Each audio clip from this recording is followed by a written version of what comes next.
A blessed day and welcome. This morning, the verse for meditation comes to us from Colossians chapter 1 and verse 9. And so from the day we heard, we have not ceased to pray for you, asking that you may be filled with the knowledge of His will in all spiritual wisdom and understanding.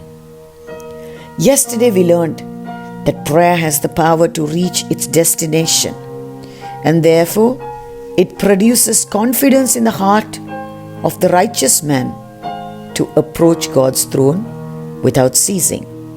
This morning we learn that in Paul's fervent request unto God, he asked for a revelation on God's will and the grace to accomplish it.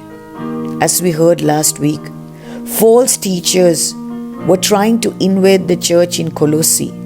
Therefore, Paul wanted every individual to be filled with the truth.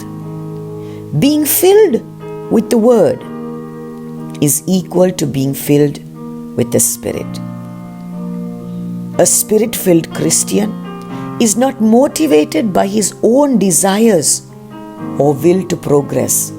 Instead, he allows the Holy Spirit to carry him in the proper directions.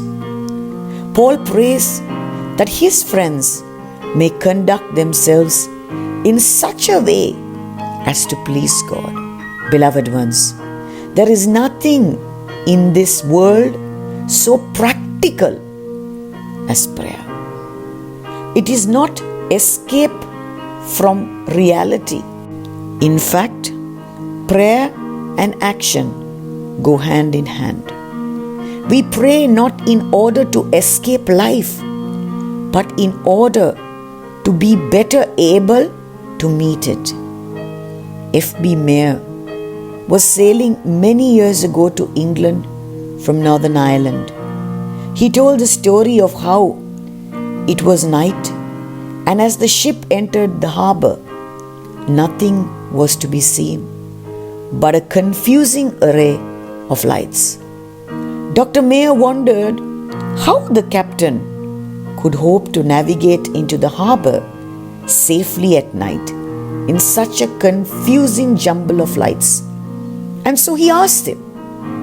The captain took him to the bridge and said, "You see, sir, it's really very simple. I'll show you how. You see the big light over to the left? And do you see the other big light over to the right of it?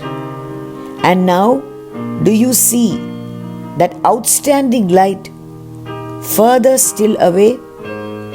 Well, now, keep your eyes on those three lights and see what happens." As Dr. Meyer watched, the big outer light on the left gradually moved in until it coincided with the middle one.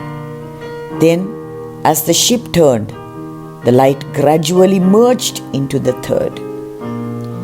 "There now," said the captain, "all I have to do is to see that those three big lights become one. Then I go straight forward." The point is that the believer also has three lights to guide him into the will of God.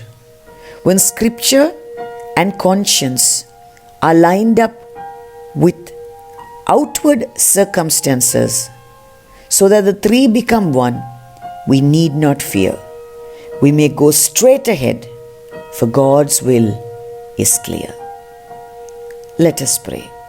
Heavenly Father, help us always to discern your will and walk in it.